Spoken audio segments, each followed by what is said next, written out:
네, 우리의 삶을 바꾸는 한 표, 제21대 국회의원 선거가 20여일 앞으로 다가왔습니다. 오늘은 4.15 총선 판도에 대해서 이야기 나눠보겠습니다. 양지열 변호사와 함께합니다. 어서 오십시오. 안녕하세요. 예, 변호사님, 이번 총선 굉장히 중요하긴 한데 아무래도 코로나가 가장 큰 변수입니다. 예, 그러게요. 이렇게 총선이 되면 각 당도 그렇고 지역구에서도 굉장히 많은 이슈들을 내놓고 또 예. 선거 공약들을 내놓고 그거를 검토해서 투표를 해야 되는데 좀 안타깝게도 코로나19가 다 삼켜버렸어요. 네. 사실 이제 다음 달 15일이면 이제 총선이 있기 때문에 이때쯤이면 유세 차량들 돌아다니기 시작하고 지하철이나 버스 정류장 이 그렇죠. 근처에서 후보들이라든가 아니면 선거 운동하는 사람들 다 악수하고 있어야 되는데 네. 모르잖아요. 네. 약간은 깜깜이 선거가 돼버린 것 같은 그런 좀 네. 안타까운 예. 점이 있습니다. 그러다 보니까 양당이 전부 코로나19의 선거운동 자체를 맞추고 있고요. 네. 여당 같은 경우는 아예 코로나 극복하는 것 자체가 선거운동이다라고 당 대표가 나서서 말씀을 할 정도의 상황이 되지 않았겠습니까? 네. 그리고 결국에는 그러면 방역을 어떻게 할 것이냐, 또 코로나19가 지나간 뒤에 후폭풍으로 경제 문제가 이미 굉장히 심각하게 그렇죠. 떠오르고 있는데 네. 그거를 집권 여당에서 어떻게 극복할 것이냐가 결국 선거의 당락을 어느 쪽을 지지하느냐를 좌우하게 될 것이라는 전망이 지배적이고요. 네. 반대로 지지면 야당에서는 이런 부분들을 집중해서 공략을 하겠죠. 네. 혹시라도 코로나19와 관련해서 대응을 잘 못한 부분이 있다라면 네. 그것과 정권 심판론을 연결을 시키려고 하는 움직임이 벌써부터 있는 그런 상황입니다. 네. 네. 한 가지 변수라고 본다면 뭐가 각 당이 연동형 비례대표제를 도입을 예, 하면서 비례정당 때문에 너무 시끄럽더라고요. 그러니까요. 예. 비례정당이라는 게 갑자기 생겼어요. 예. 이거 참 네. 헷갈립니다. 사실 네, 국민들 네. 입장에서는. 아니 같은 당인 것 같은데 당이 두 개라고도 하고 예, 이름은 서로 아니라고 얘기하고 합쳐진다고 얘기하고. 예. 위성정당이냐 예. 자매정당이냐 서로 꼼수라고 얘기를 하고 네. 서로 정당하다고 얘기하고 그런 상황인데 어찌됐든 그 비례정당들이 각 당의 거기에는 여권, 크게는 야권으로 봤을 때 지지층으로부터 어떤 지지를 받느냐에 따라서 이 총선의 성적표가 많이 달라지지 않을까 싶습니다. 네. 코로나19 여파 때문에 올해 정말 유례 없이 저조한 투표를 기록하지 않을까 이런 우려도 지금 나오고 있는 것 같은데요. 어쨌든 안전하게 투표하는 게 참 중요하지 않겠습니까? 네. 지금 자가격리 중이신 분들 또 치료를 받고 계신 분들 이런 분들 투표를 독려하기 위한 방법들이 많이 고안이 되고 있죠. 네, 일단 중앙선거관리위원회에서 선거 원칙을 공개를 했습니다. 네. 그러니까 투표하러 갈 때는요. 마스크 반드시 가지고 가셔야 됩니다. 네. 아마도 마스크하고, 중앙선거관리위원회에서 좀 준비도 한다는 얘기가 있긴 합니다만 그걸 전부 다 갖추기가 좀 현실적으로 어려울 수 있기 때문에 예. 마스크를 쓰지 않으신 분 같은 경우에는 이 일반 기표소로 입장을 못하게 돼 있고요. 마스크 안 쓰면 못 예, 가는 마스크는 안 씁니다. 예. 마스크를 안 쓰면 임시 기표소를 따로 통로를 마련을 하겠다고 하고 있습니다. 동선을 따로. 다르게. 따로 마련을 하고요. 마스크를 쓰고 들어갔을 때도 이게 발열 체크를 앞에서 다 일일이 하도록 하고 있습니다. 네. 발열 체크하고 마스크를 쓰고 그다음에 투표할 때 거리도 일정 부분 떼야 되고요. 그렇게 그 기표소에 갈 때 투표 용지를 받지 않습니까? 네. 그때부터는 일회용 비닐 장갑도 나눠줄 거라고 합니다. 비닐 장갑이요. 이게 투표 도장을 찍는 거 잡아야 되니까. 그렇죠. 그거를 네. 여러 사람이 계속 써야 예, 되잖아요. 예, 그렇기 예. 때문에 일회용 비닐 장갑도 쓰도록 그렇게 준비를 하겠다고 했고요. 예. 그다음에 아까 처음에 물어보신 것처럼 아니 그럼 코로나19에 이미 확진을 받았거나 예. 자가격리에 된 분들 같은 경우는 어떻게 할 것이냐라고 예. 했을 때 24일에서 28일까지 사이에 신고를 하게 되면 거소 투표라는 걸 합니다. 이제 거소라는 게 뭐냐면 주소는 아닌데 네. 그 현재 머물고 머무르는 있는 곳. 곳을 거소라고 하거든요. 예, 예. 병원이라든가 이런 근처에 투표소를 병원에서 직접적으로 이제 우편으로 투표를 할 수 있도록 근거를 마련한 거고 또 그 다음에 생각나시는 게 그러면 아니 24일에서 28일까지 신고를 하라 그랬는데 그 이후에 또 혹시라도 코로나19 확진이 되거나 못 가는 거 자가격리가 아니에요? 되면 예. 그럴 경우에 어떻게 할 것인데 별도의 방안을 마련을 하겠다. 임시 투표소를 설치한다거나 아니면 생활치료센터나 병원 근처에 머물 수 있는 곳을 가서 직접 투표할 수 있는 것을 마련을 하겠다라고 했어요. 중앙선거관리위원회는 다른 때보다도 훨씬 더 바빠진 상황입니다. 쉽지 않은 상황인 것 같습니다. 이 코로나19 여파로 최저 투표율이 우려가 되는 상황인데요. 하지만 이런 와중에서도 대선 못지않게 굉장히 지금 주목받는 지역구들이 있습니다. 어떤 지역들이 있는지 화면으로 만나보시겠습니다. 제21대 국회의원을 선출하는 4.15 총선이 한 달도 채 남지 않은 시점. 코로나19 여파로 총선을 향한 국민적 관심은 낮아지고 역대 최저 투표율 기록의 관측마저 나오고 있습니다. 코로나에 좀 관심이 있다 보니까 선거에 대한 좀 관심이 덜하죠. 글쎄 전혀 느껴지지 않고요. 코로나가 지금 더 큰 이슈다 보니까 하지만 이런 우려와는 무관하게 대선만큼 뜨거운 관심으로 빅매치가 예상되는 선거구도 있습니다. 오늘 저는 국민과 국회의원 여러분께 문재인 정부 초대 국무총리였던 이낙연 후보, 새로운 대한민국의 미래를 박근혜 정부의 세 번째 국무총리였던 황교안 후보의 2파전으로 대선 전초전으로 평가받는 서울 종로. 반갑습니다. 수고 많으세요. 앉아서 쉬시는데 죄송합니다. 여기 좀 방역 좀. 자, 그리고 전직 청와대 대변인 고민정 후보와 전직 서울시장 오세훈 후보가 맞붙는 서울 광진을, 여성 판사 출신의 치열한 대결이 예상되는 서울 동작을까지 화제의 격전지를 방문해서 지역의 민심을 들어봤습니다. 정말 나라를 위해서 바르게 일할 수 있는 사람이 나와야 된다고 생각합니다. 청렴하게 사익을 위하지 않고 진짜 공익을 위하는 그런 정치를 하셨으면 좋겠습니다. 선거는 바라지 않습니다. 네. 국민 한 사람 한 사람 마음을 읽어주시고. 코로나19 사태와 비례정당 등 유례없는 변수의 등장으로 흔들리고 있는 선거판 속 국민들의 표심은 어디로 향할까요? 아직 정식 후보 등록은 하지 않았습니다만 방금 화면에서 보여준 이 지역구는 굉장히 치열합니다. 먼저 전 국무총리들의 치열한 접전이 예상되는 종로구 이야기부터 해보겠습니다. 변호사님, 이게 이제 뭐 대선 후보들 싸움인 거잖아요. 네. 관전 포인트 뭐가 있을까요? 사실상 참 종로가 정치 1번지라고 불릴 만한 이유가 있습니다. 무엇보다도요. 3명이나 전직 대통령이 나왔습니다. 윤보선, 이명박, 노무현 예. 전 대통령이 종로를 국회의원을 거쳐서 전직 대통령이 됐을 만큼 어떤 정치 1번지로 꼽히는 곳인데, 말씀하신 것처럼 이번에는 진짜 더 관심을 모으는 게 지금 이낙연 문재인 정권의 초대 국무총리 네. 아니겠습니까? 네. 그리고 거기에 이 황교안 박근혜 전 정권에 있어서 마지막 국무총리였습니다. 네. 이것만으로도 일단 관심을 많이 끌고 있고요. 결국 두 사람이 지금으로서는 대선 주자 1, 2위를 지금 보이기 때문에 총선도 되게 그런 얘기를 합니다. 정치권에서는. 네. 결국 대선 주자들의 이미지가 얼마만큼이나 작용을 하느냐가 총선에도 큰 영향을 끼칠 수밖에 없다. 집권 여당이 될 수 있느냐 안 되느냐가 결국 대선에서 결론이 나기 때문에. 예. 그런데 이 두 사람이 딱 총선에서 정면 승부를 벌이다 보니까 예. 그만큼 관심을 끄는데요. 예. 종로가 참 묘한 게 네. 그래도 상당히 좀 보수적으로 분류될 수 있는 60, 70대 그런 어떤 인구도 많은 반면에 네. 대학가가 있기 때문에 또 젊은 층도 맞아요, 많습니다. 많아요. 섞여 있는 예. 거군요. 그게 막 섞여 있어요. 예. 그리고 그러다 보니까 또 지역적으로도 예를 들어서 서북 쪽 같은 경우 보수세가 좀 있다라고 하면 동남 쪽은 조금 젊은 층이 있고 더 예. 진보 색채가 있다라고 예. 해서 예측이 불가능합니다. 예측이 불가능하다. 지난 20대 같은 경우도 여론조사에서는요. 오세훈 당시 후보가 예. 여론조사는 앞섰는데 네. 막상 당선은 정세균 현 총리가 됐죠. 예. 그런 걸 봤어도 정말 빅매치가 있습니다. 네, 이 종로가 88년도에 독립선거구로 분리가 됐는데 사실 진보 진영에서 승리를 한 경우가 딱 2번밖에 없었습니다. 한 번이 노무현 전 대통령 그리고 정세균 현 국무총리인 건데 민주당이 종로에 이낙연 그 예비 후보를 공천한 게 이유가 있을 것 같아요. 정말 그 필승 카드라고 생각을 하는 거겠죠. 자신 있다는 얘기. 이낙연 전 총리가 지금 대선 주자 1로 꼽히는 이유가 있잖아요. 총리 중에서도 2년 7개월로 역대 최장수 예. 총리고 4선 국회의원 출신입니다. 그만큼 관록과 경력이 있는데 딱 떠오르시는 게 또 그 묵직한 점 있지 처음에. 않습니까? 어디 가서도 안정감을 주는 그런 이미지가 있기 때문에 굉장히 이 여권에서는 차기 이력 대선 주자로 꼽히는 그런 인물이고, 그만큼 이번 총선에서도 공동 선대위원장을 맡고 있습니다. 그런 무게감이 있기 때문에 다만 이제 당내에서는 지지 기반이 생각보다 좀 약하지 않느냐는 게 약점으로 작용을 하고 있는데, 이번 종로에서 만약에 현재 황교안 지금 또 상대방 야당의 당 대표잖아요. 꺾을 경우는 확실한 유력한 대선 주자로 꼽히기 때문에 당내 입지도 단단해지고 본인의 어떤 정책 입지도 단단해질 수 있는 그런 기회라서 아마도 종로를 또 거쳐가도록 된 것 같고요. 그래서 이제 이 이낙연 총리 같은 경우에 전 총리죠.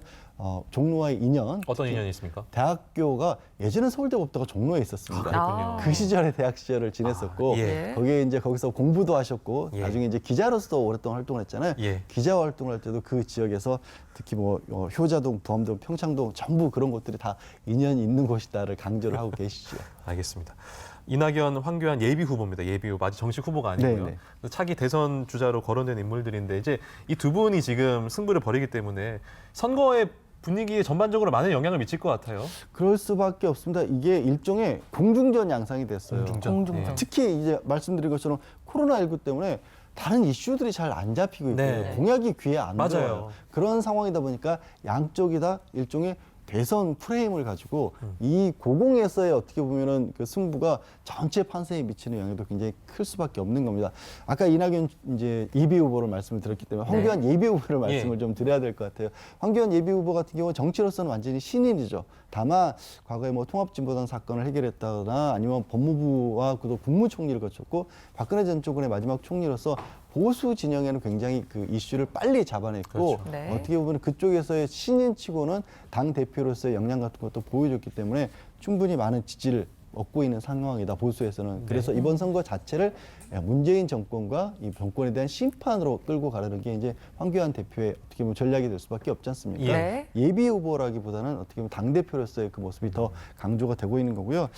다만 이제 이 선거 자체 현재까지는 이낙연 지금 예비 후보가 조금은 앞서 있는 상황입니다. 네. 황교안 정치 신인이다 첫 번째 출마이기 때문에 네. 여기에서의 어떻게 보면 승부가 앞으로의 정치인으로서의 위상을 어느 정도 좌우할 수 있는 뭐 이기고 지고도 중요하지만 얼마만큼이나 또 지지를 이끌어내느냐가 앞으로 황교안이라고 하는 개인의 정치의 운명을 좌우할 수 있는 그런 승부가 될 것으로 보입니다. 예. 정치 1번지 종로 이야기 해봤고요. 이번에는 광진을 이야기를 좀 해보겠습니다. 현재 고민정 전 청와대 대변인과 오세훈 전 서울시장이 예비 후보로 등록을 하고 이미 적극적으로 지금 선거 활동을 아주 치열하게 벌이고 있습니다. 자, 광진을 선거 최대 관전 포인트가 뭘까요? 일단 추미애 법무부 장관이 5선 의원이었습니다. 텃밭이죠, 텃밭. 예. 그거 완전 텃밭이었고 그만큼 이제 여당에 대한 지지도가 강하게도 있었고 거기에서 6선 의원까지도 나올 수 있다는 얘기가 나오고 있는 사람이 딱 추미애 법무부 장관이 빠지면서 빠지는 순간부터 여기가 격전지가 돼버린 겁니다. 예. 양쪽 다 전략 공천을 했고요. 전략 공천을 여당에서는 말씀하신 고민정 전 청와대 대변인을 했고 네. 또 야당에서는 오세훈 전 서울시장을 공천을 한 것이죠. 고민정 전 대변인 같은 경우에는 국민들 많이 뭐 청와대 화면을 통해서 많이 익숙한 예. 인물 아니겠습니까? 대중적인 입지는 굉장히 단단한 인물이라고 볼 수 있고 또 언론 출신이기도 하시고요. 네. 오세훈 전 시장은 말씀드릴 필요도 없이 네. 뭐 최연소 서울시장이었었고 그렇죠. 네. 또 초선 국회의원까지 지냈던 거기 때문에 두 분 다 어떻게 보면 대중적 지지도에 있어서는 전혀 빠지지 않는데 다만 이제 고민정 전 대변인 같은 경우는 정치는 신인인데 네. 여기서 만약에 오세훈이라고 하는 거물을 거물을 잡으면 잡으면, 앞으로의 정치인으로서의 어떤 위치를 단단하게 하는 거고 예. 오세훈 전 서울시장 예비 후보 같은 경우에는 그동안에 좀 정치 현역에서는 좀 잠잠히 있었습니다. 그랬었죠. 그런데 여기서 이제 이 승리를 거두게 된다면 다시 한번 화려하게. 잠룡으로서 대선 후보급으로 바로 올라갈 수 있는 곳이기 때문에 그만큼 관심을 많이 끌죠. 광진을이 아까 말씀하신 대로 민주당 텃밭이었는데 고민정 예비 후보를 발탁할 때부터 사실은 언론에서 굉장히 큰 화제가 됐습니다. 예. 왜 이런 판단을 내렸을까요? 다른 것보다도요. 말씀하신 것처럼 여기가 민주당의 텃밭이었습니다. 네.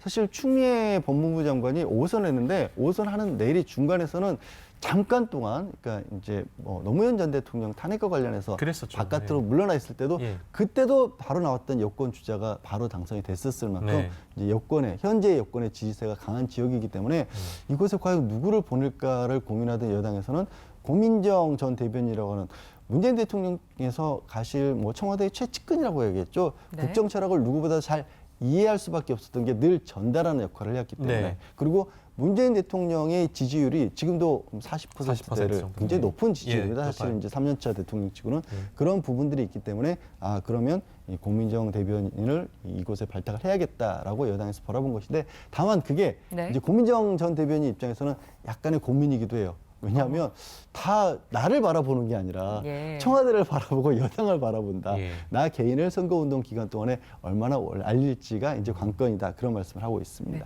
그에 맞서는 오세훈 전 서울시장은 이제 관록의 서울시장이다, 풍부한 정치 경험이 있다 이런 부분을 지금 앞세우고 있는데 사실은 이에 비해서 고민정 지금 예비 후보가 상대적으로 좀 경험적인 면이 부족하지 않냐 이런 이야기도 있어요. 이런 지적은 어떻게 이야기가 나오나요? 그렇죠. 말씀하신 것처럼 경력이나 관록에 있어서만큼은 오세훈 전 시장이 압도적이라고도 볼 수 있어요. 네. 게다가 일찌감치 광진을에 내려가서 지역구 위원, 당협위원장을 맡으면서 좀 텃밭을 갈아왔었습니다. 예측을 좀 했다고 해야 될까요? 그런 면에 있어서는 조금 고민정 지금 전 대변인이 예비 후보로서 조금 딸린다라고 말씀할 수도 있는데 실제 오세훈 전 서울시장 같은 경우는 이제 여론조사 같은 걸 봐도 이분의 능력과 경력은 최고로 인정을 한다라는 그런 응답이 좀 많았다고 합니다. 지지하는 쪽에서도 아마 그런 부분을 꼽을 것으로 보이는데 네. 고민정 예비 후보 같은 경우는 그에 반해서 어떤 걸 내세우고 있냐면 청와대 대변인 출신이라는 장점 뭐 지역구에 있어서 구의원, 구청장, 시의원, 정부 모든 부처까지 다 하나로 엮어낼 수 있다. 당정청을 원팀으로 이끌 수 있는 인물은 나다라는 부분들을 강조하고 있습니다. 예, 알겠습니다.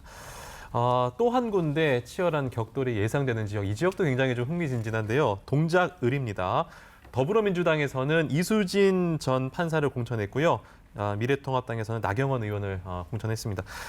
두 예비 후보 모두 전직 판사라는 측면이 있는데 사실 인지도적인 측면에서는 뭐 나경원 후보가 너무나 압도적이고 이번 동작을 선거에서 어떤 부분이 승부수로 좀 작용을 할까요? 우리가 이렇게 짚어보는 이유는요. 예. 이게 압도적이긴 한데 예측이 불가능한 그래요? 짚어보는 겁니다. 그렇습니까? 왜냐하면 동작을이 말씀하신 것처럼 내리 12년 동안 네. 이제 나경원 예. 지금 의원 전 이제 자유한국당 전 원내대표였죠. 지지를 해왔지만 그때 많이 좀 달랐어요. 그러니까 지역적으로 봐도 참 묘한 위치에 있는 게 동쪽으로는 사실 서초구, 강남 3구죠. 예. 이쪽으로 접해 있고요. 남쪽으로는 관악구나 금천구. 비교적 현재 여당 지지가 좀 강한 지역입니다. 네. 그래서 선거 때마다 성적표가 많이 달랐습니다. 그러니까 지금 좀 들어보시면 2012년에 총선 때는 정몽준 당시 후보가 당선이 되는데 예. 같은 해 대선에서는 문재인 당시 후보가 많은 표를 얻었어요. 예. 2014년 그때는 보궐선거가 있었는데 네. 나경원 후보가 그때 당선이 됐습니다. 네. 근데 지방선거에서는 또 당시에 민주당 계열이 당선이 됐어요. 묘한 지역이네요. 네. 완전히 좀 그때그때 인물에 따라 다르기 때문에 예. 정당 배경보다는 후보 개인 역량이 그 어느 지역보다도 좀 강조가 되는 지역이라고 볼 수 있습니다. 예. 네. 그러다 보니까 여전히 여기에 맞춰서 선거운동들도 하고 있는데 나경원 예비 후보 같은 경우에는 아예 동작에는 나경원이 있습니다. 본인이 브랜드인 거고 예. 삼선이기도 하고 또 네. 그만큼 인지도가 굉장히 앞서 있다라는 거고요. 이수진 예비 후보 지금 거기에 맞서서 전 판사이기도 하고 네. 이제 참신한 정치 신인이다라는 네. 그런 그걸 내세우고 있어서 결국에는 이제 판사 선 후배 간에 또 아주 원숙한 이제는 거의 뭐 중진 이상의 예. 정치인과 전혀 낯선 새로운 신인의 대결 그런 구도가 짜여진 셈입니다. 예, 근데 이 판사 대 판사의 대결 사실 여론조사 결과가 지금 참 묘합니다. 지지율과 당선 가능성을 봤을 때 결과가 반대거든요. 지지율에서는 지금 이수진 예비 후보가 앞서는 결과들이 있는데 당선 가능성을 물어보면 나경원 예비 후보가 앞서는 결과가 있단 말이에요. 네. 이유가 뭘까요? 글쎄요, 이거 이상한 지역이네요. 자, 그래서 앞서 말씀드린 것처럼 동작이 예측이 희한하네. 불가능한 예, 그런 예. 지역이라는 거예요. 아마도 지금 짐작컨대 지금 말씀하신 여론조사 같은 거 참 여러 군데도 했었는데 하고 있습니다만은 KBS 같은 경우에도 이제 의뢰를 해서 지금 여론조사를 해봤더니 그런 결과가 나왔다는 예. 거거든요. 오차범위 내긴 하지만 뭐 당선 가능성에 있어서 이게 지지는 지금 이수진 전 부장판사를 지지하는데 예. 당선은 나경원 전 원내대표가 될 것 같다. 뭐죠? 여러 가지 이유를 정치권에서 꼽고 있는데 예. 개발 욕구라는 부분을 정치권에서 핫한 많이 지역이잖아요. 꼽고 네. 있습니다. 이게 예. 초반에 말씀드린 것처럼 지역 자체가 강남 3구하고 맞닿아 있고 예. 이 강남 쪽이 가까운데 아직도 좀 개발이 덜 된 그런 그렇죠. 구역들이 있다 예. 보니까 유권자들이 그런 부분을 좀 아하. 강조해서 나경원 지금 후보 같은 경우가 강남 4구 를 선거 후보로 강남 4구. 구호로 내세우고 있을 정도로 개발 욕구가 강하다는 부분이 있고요. 이에 반해서 이수진 후보 같은 경우는 그런 얘기 많이 했지만 이제는 좀 바꿔보자는 얘기도 많이 듣고 있다라면서 좀 신인의 강점을 부각시키려 하고 있습니다. 네, 어쨌든 선거가 이제 딱 3주 남았습니다. 뭐 경제 문제, 노후 문제 포함해서 지금 우리를 가장 힘들게 하는 그 건강 문제, 안전 문제까지 우리가 찍는 그 한 표에 달렸다는 거 잊지 않으셨으면 좋겠습니다. 오늘 말씀 여기까지 듣겠습니다. 고맙습니다. 고맙습니다.